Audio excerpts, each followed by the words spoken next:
ਅੱਜ ਇਸ YouTube ਦੀ ਅਸੀਂ ਗੱਲ ਕਰਨ ਲੱਗਿਆ ਨਾ ਮੇਰੇ ਦੋਸਤੋ, ਤੁਸੀਂ ਜਾਣਦੇ ਹੋ ਸੋ ਗਏ ਇਹ ਢੱਕੀ ਭਾਈ ਸਾਹਿਬ ਹੋਰੀ ਜਾਣਦੇ ਹੋ ਤੁਸੀਂ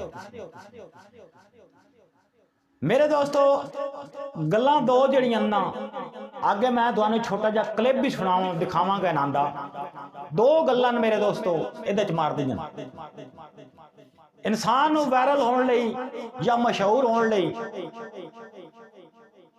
उन्होंने बड़े बड़े तरीके करना पौंदे ने। पंजाबी च दसां कि बड़े बड़े हरबे करना पौंदे। अगर ढक्की भाई वायरल ना होंदे तो फिर मनने वाली गल है कि इन्होंने ये मियाँ बीवी ने जान के इस तरह की वीडियो बनाई है कि चेहरा ढक्की भाई की बीवी का लाया गया, फिर तो यह मनने वाली गल है। दूसरी गल है मेरे दोस्तों कि ढक्की भाई बड़े यानी कि आप वायरल हैं और पुराने यूट्यूबर हैं, काफ़ी पुराने यूट्यूबर हैं। गल की समझ आती पी कि नहीं आती? इस तरह बंदा मन नहीं सकता कि इन्हां मियाँ बीवी ने ढक्की भाई और ने यह जान बुझ के एक काम किया हो। जी सोशल मीडिया तुम वीडियो देखते पे हर बार यूट्यूबर इन्हों के खिलाफ भी वीडियो बनाता है और इन्हों के हक च वीडियो बनाता है।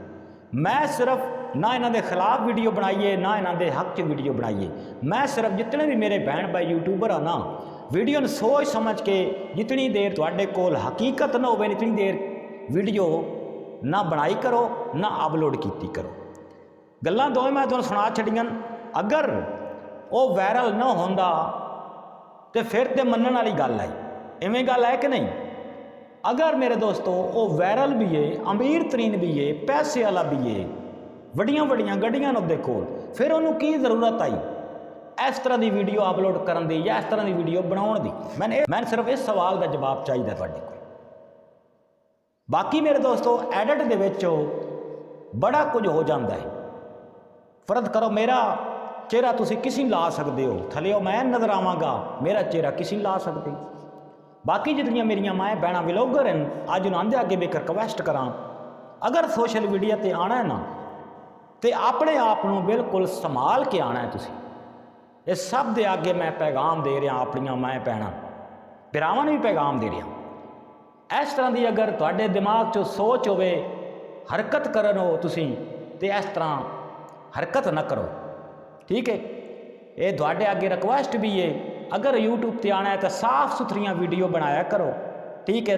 तो यूट्यूब नूं भी शर्मिंदा ना होना पवे, वो भी फख्र करे तुहाडा कि यह बंदा या बंदी मेरे आगे बड़ी अच्छी वीडियो लैके आउंदी या लैके आउंदा है और वेखण वाले भी खुशी हो।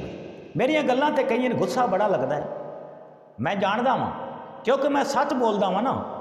अगर मैं भी मेरे दोस्तों इस तरह गंदियां मुंदियां वीडियो बनावा या गंदे मुंदे अल्फाज कढ़ना ना अज मैं भी वायरल होवां।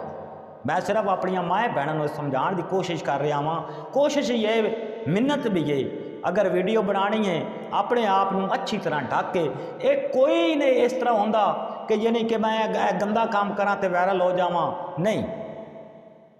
रब ते यकीन रखिया करो, अल्लाह सोने ते यकीन रखिया करो।